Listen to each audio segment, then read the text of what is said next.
अस्सलाम वालेकुम। उम्मीद है आप खैरियत से होंगे। आपके फीडबैक का बहुत बहुत शुक्रिया। एक और बड़ी ही ज़बरदस्त मालूमाती वीडियो आप लोगों के लिए दुबई से।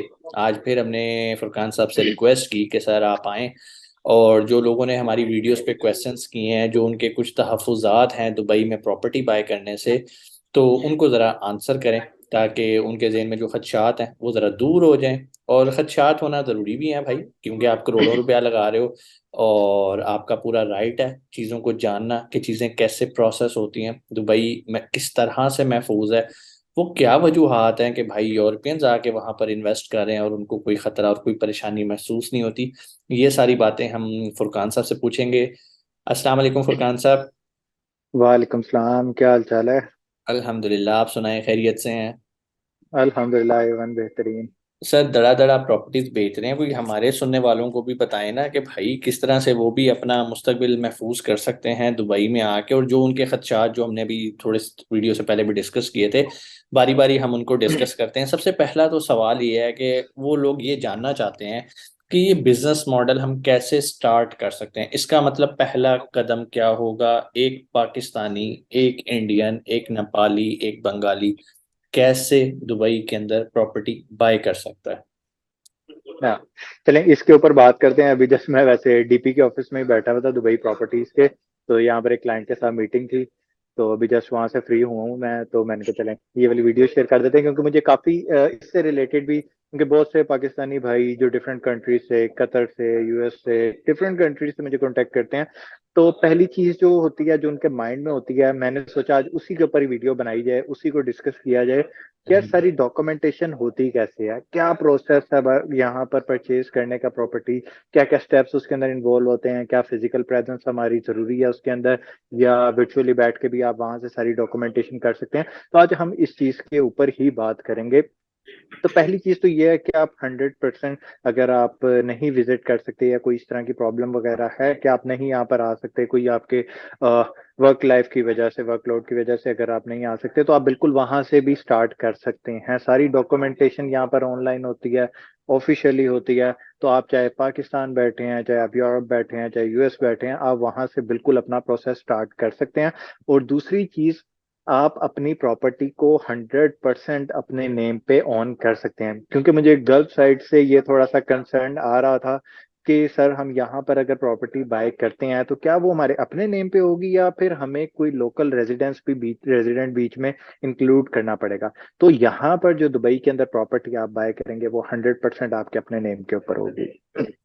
ठीक हो गया फरकान साहब, मतलब वो कफील वाला सिस्टम नहीं है जो कि खत्म। पहले हुआ करता था कि भाई आपको एक लोकल पार्टनर चाहिए तो फिर ही आप कर सकते। चलें, ये तो बड़ा जबरदस्त हो गया भाई। उम्मीद है आपको क्लियर हो गया होगा, सुनने वाले जितने भी हैं, कि भाई 100% आपके जाती नाम पे वो प्रॉपर्टी होगी। अच्छा फरकान साहब, अगला सवाल, बड़े लोगों ने ये मेरे से पूछा भी, और एक शख्स तो मुझे बेचारा ऐसा मिला जिसके साथ अच्छा खासा फ्रॉड भी हो गया। और फ्रॉड करता कौन है? बेसिकली जो वहां पर अपने भाई होते हैं, वो ही कसर नहीं छोड़ते चूना लगाने के लिए। और उन भाईजान का ये सवाल था, पहले उन्होंने मेरे से सवाल किया कि सर मैं प्रॉपर्टी बाय करना चाहता हूँ दुबई में, तो मैं एज ए इंडिविजुअल बाय कर सकता हूँ या मुझे वहां पर कोई एलएलसी, कोई लिमिटेड लाइबिलिटी कंपनी रजिस्टर करानी पड़ेगी प्रॉपर्टी बाय करने के लिए? तो पहले तो ये सवाल मैंने आपके रख दिया कि आप इसका जवाब दें, फिर मैं उनकी आपको स्टोरी सुनाता हूँ। बिल्कुल, आप इंडिविजुअली जो है प्रॉपर्टी ओन कर सकते हैं, प्रॉपर्टी बाय कर सकते हैं। आपको किसी अपनी एलएलसी ओपन करने की जरूरत नहीं है, किसी पार्टनर को ऐड करने की जरूरत नहीं है। हाँ, अगर आप खुद से करना चाहें, यानी आप बेशक अपनी कंट्री के किसी पार्टनर को साथ आप इंगेज करना चाहें, या आप चाह रहे हैं कि हम दो लोग मिलकर प्रॉपर्टी बाय कर सकते हैं, तो वो आपकी अपनी चॉइस है, वो 100% वो चीज़ हो सकती है। लेकिन कंपल्शन कि आपको बाय करने के लिए किसी लोकल रेजिडेंट की जरूरत है, तो वो ऐसा कुछ भी नहीं है। आप इंडिविजुअली बाय कर सकते हैं 100%। बिल्कुल, अब मैं आपको थोड़ी सी उनकी स्टोरी बताता हूँ। उन्होंने मुझे बताया जी, मेरे एक पार्ट दोस्त थे दुबई के अंदर, तो बड़ा मैंने चर्चा सुना कि भाई दुबई में प्रॉपर्टी खरीदनी चाहिए। तो मैंने उनसे कहा कि यार प्रॉपर्टी, उसने कहा हाँ हाँ कोई मसला नहीं, लेकिन तुम्हें पता है यहाँ पर प्रॉपर्टी खरीदने के लिए पहले कंपनी रजिस्टर करनी पड़ेगी। तो भाई वो तो लाखों का काम है, तुम कहाँ पर 12,000 15,000 दिरहम खर्च करोगे? उसने कहा अच्छा यार, फिर क्या करना चाहिए? यार ऐसा करो, तुम मुझे पावर ऑफ अटॉर्नी बना दो और मैं यहाँ पे as a individual property buy कर लेता हूँ, क्योंकि मेरे पास एमिरेट्स आईडी है, मैं यहाँ का रेजिडेंट हूँ। उन भाईजान ने उन पे ट्रस्ट किया कि यार इतना अपना बचपन का लंगोटिया यार दोस्त है, कोई टेंशन ही नहीं है, ठीक है यार तुझे ऑथराइज कर देते हैं। उन भाईजान ने, वो पाकिस्तान में बैठे थे, उन्होंने उसको ऑथराइज कर दिया। इंस्टॉलमेंट वो बेचारे देते रहे। जब प्रॉपर्टी मुकम्मल हो गई तो उन्होंने कहा भाई आप कौन, प्रॉपर्टी तो मेरी है। अच्छा यहाँ पर मैं एक चीज थोड़ा सी और बात बताऊं। उस बंदे ने उसको ऑथराइज नहीं किया था, ये उनकी आपस में ऑथराइजेशन म्यूचुअली थी, गवर्नमेंट का कोई डॉक्यूमेंट नहीं साइन किया था, इसलिए उसने मिस यूज किया। कहीं हमारे हम्म। सुनने वाले ये ना समझें कि यार अच्छा अगर हम किसी को वहां ऑथराइज करेंगे तो वो हमारी प्रॉपर्टी लेके भाग जाएगा, ऐसा नहीं भाई।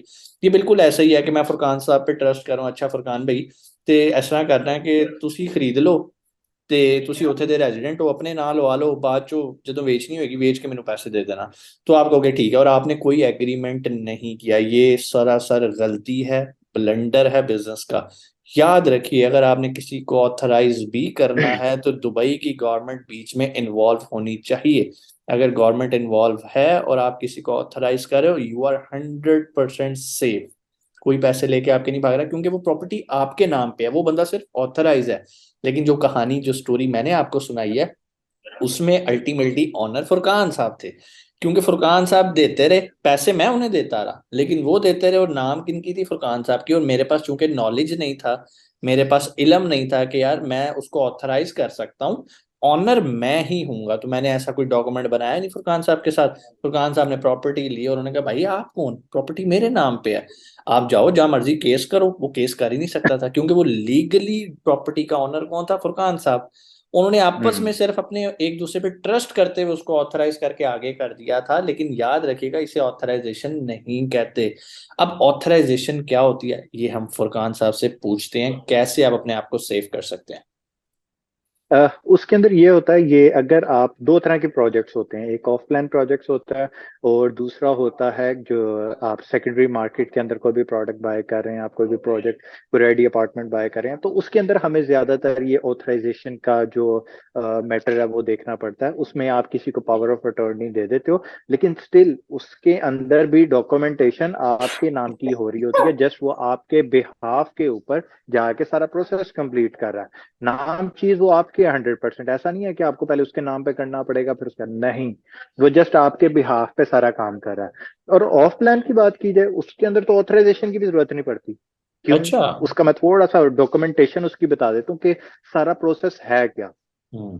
सबसे पहली चीज, आपने कोई भी प्रॉपर्टी सिलेक्ट कर ली, तो उसके बाद आपने क्या करना है, उसके बाद सबसे पहले आपने हर जो उनके पेमेंट प्लान है, जो डाउन पेमेंट आपने करनी होती है, फॉर एग्जांपल किसी की 20% डाउन पेमेंट है, उनका होता है कि आप इतने परसेंट पे करके इतने पैसे आप पे कर दें, लाइक फॉर एग्जांपल 10% अमाउंट पे कर दें, और उसके बाद अपार्टमेंट जो है वो अपने नाम पे रिजर्व कर लें। अब फॉर एग्जांपल किसी क्लाइंट ने 10% की अमाउंट पे कर दी, अब क्या होगा, हम क्या करेंगे, हम एक रिजर्वेशन फॉर्म बनाएंगे डेवलपर से, ठीक है, और वो उसकी कॉपी जो है वो लिंक के थ्रू, वो डेवलपर जो है वो हमें एक लिंक इशू करेगा, वो लिंक क्लाइंट को सीधा चला जाएगा। क्लाइंट जो है इलेक्ट्रॉनिकली अपने जिस भी कंट्री में बैठा हुआ है वहां से उस रिजर्वेशन फॉर्म को, उसे आरएफ फॉर्म भी कहते हैं, आरएफ फॉर्म को साइन करेगा और वापस डेवलपर को भेज देगा, ठीक है, वहां से डेवलपर भी कर देगा उसको साइन। तो वो दोनों म्यूचुअल पार्टीज की जो है वो साइन डॉक्यूमेंट एक क्रिएट हो जाएगा और वो हम क्लाइंट को भेज देंगे। क्लाइंट पाकिस्तान या अपनी कंट्री में बैठा हुआ है, उसके पास आरएफ डॉक्यूमेंट चला गया। हम्म। अब अगली चीज है, डीएलडी के लिए 4% उसने पेमेंट करनी है, ठीक है, और उसके बाद रिमेनिंग जो 10% डाउन पेमेंट रह गई है वो वाली उसने करनी है। जब ये रिमेनिंग डाउन पेमेंट पूरी कंप्लीट होगी, जो टोटल 20% है और 4% जो डीएलडी की फीस है वो पे हो गई, तो उसके बाद हमें जो है डेवलपर एक डॉक्यूमेंट इशू करता है, उसे कहते हैं एसपीए, सेल परचेज एग्रीमेंट, जो डेवलपर के साथ ड्राफ्ट होता है। वो एक डॉक्यूमेंट जो है हम इलेक्ट्रॉनिकली भी उसे भेज सकते हैं और फिजिकली भी होता है। अब मैं आपको हम्म। बता देता हूँ कि कन्वीनियंटली किस तरीके से प्रोसेस होता है। सबसे पहली चीज हम क्या करते हैं कि या तो हम ये कर देते हैं, हम डेवलपर से कहते हैं कि भाई ये क्लाइंट का एड्रेस है, फॉर एग्जांपल यूरोप में बैठा हुआ है, यूएस बैठा हुआ है, तो वो आपके एड्रेस के ऊपर वो कोरियर कर देते हैं सेल परचेज एग्रीमेंट, ठीक है। हम्म। आप उस पूरे को, जो हार्ड कॉपी होती है, उसको अच्छी तरह रीड करके साइन करके डेवलपर को वापस भेजते हो, डेवलपर उसके ऊपर अपने सिग्नेचर करके सबके ऊपर, तो वो एक उसकी कॉपी अपने पास रख लेता है, एक कॉपी आपके पास होगी, ठीक है। बिल्कुल सही। हार्ड फॉर्म में भी मिल जाता है और आप सॉफ्ट फॉर्म के अंदर भी ले सकते हैं कि आप कहते हैं कि यार अभी पहले ना भेजो, अभी पहले मुझे सॉफ्ट फॉर्म में भेज दो, मैं सिग्नेचर करके आपको भेज देता हूँ, जब आप साइन कर लो तो एक बारी फिर मुझे हार्ड कॉपी उसकी भेज देना एग्रीमेंट की। तो हम्म सेल परचेज एग्रीमेंट आपके पास चला गया, ठीक है। हम्म आरएफ के अंदर सारा पेमेंट, जो रिजर्वेशन फॉर्म होता है उसके अंदर आपको सारा पेमेंट प्लान मिल जाता है कि इस मंथ में आपने पेमेंट करनी है, ठीक हम्म है। अब क्या होता है, आपका ये डाउन पेमेंट कंप्लीट हो गई, अब आपकी मंथली इंस्टॉलमेंट चलनी है, डॉक्यूमेंट आपके नाम पे है। अब क्या होता है, जब आपकी मंथली इंस्टॉलमेंट या 6 मंथ की इंस्टॉलमेंट है, या आपने हर 3 मंथ का कोई इंस्टॉलमेंट प्लान लिया, जो भी प्लान है उनका, उसके बाद क्या होता है, हम उसके बाद इनवॉइस जनरेट करते हैं डेवलपर को कि भाई ये हमारी अमाउंट है, इसका जो हमने जो पेमेंट, डेवलपर हमें ये इनवॉइस इशू करता है कि आप ये पेमेंट कर दें, आपकी ये मंथली इंस्टॉलमेंट जो है ड्यू हो जाती है। क्लाइंट ने डायरेक्टली डेवलपर को पे करना है, तो आपके नाम पे वो प्रॉपर्टी जो है वो सेफ हो जाती है, उसके अंदर कोई इशू वाली बात नहीं आती। तो इस तरीके से प्रॉपरली क्रिस्टल क्लियर डॉक्यूमेंटेशन आती है। अगली चीज जो होती है, माइंड में क्वेश्चन आता है कि भाई साहब पैसे जो है क्या वो हम आपको भेजें, आप आगे जाके फिर पेमेंट वगैरह करते रहें डेवलपर को? तो ऐसा नहीं है। कोई भी प्रोजेक्ट स्टार्ट होता है, सबसे पहले उसके अंदर गवर्नमेंट की तरफ से ये कंपल्शन है कि आपने एक एस्क्रो अकाउंट ओपन करना है उस प्रोजेक्ट का। एस्क्रो अकाउंट क्या होता है? एस्क्रो अकाउंट एक गवर्नमेंट के साथ अकाउंट होता है उस स्पेसिफिक प्रोजेक्ट का। हर प्रोजेक्ट का डिफरेंट एस्क्रो अकाउंट खुलता ही खुलता है। अब क्या होता है, एस्क्रो अकाउंट खुल गया, अब गवर्नमेंट कहती है भाई साहब आपने ये प्रोजेक्ट स्टार्ट करना है, तो आप पहले एक काम करो ना, 30% अमाउंट जो है अपने कैपिटल में से इस एस्क्रो अकाउंट में रखवा दो। वो गवर्नमेंट का अकाउंट है एस्क्रो अकाउंट, ठीक है, वो उसको उस अकाउंट में रखवा दिया। उसके बाद क्या होता है ताकि गवर्नमेंट ये मेक श्योर कर सके कि डेवलपर के पास इतने पैसे हैं कि वो इस प्रोजेक्ट को इनिशिएट कर सकता है। क्योंकि पाकिस्तान में तो ये होता है ना, एक डेवलपर ने पैसे पकड़े आपसे, दूसरे प्रोजेक्ट में लगा दिए, और आपका जो प्रोजेक्ट है वो 1 से 2 साल डिले हो गया। यहाँ कंप्लीट ही पर नहीं ऐसा होता। सीन नहीं है, कंप्लीट ही नहीं होता।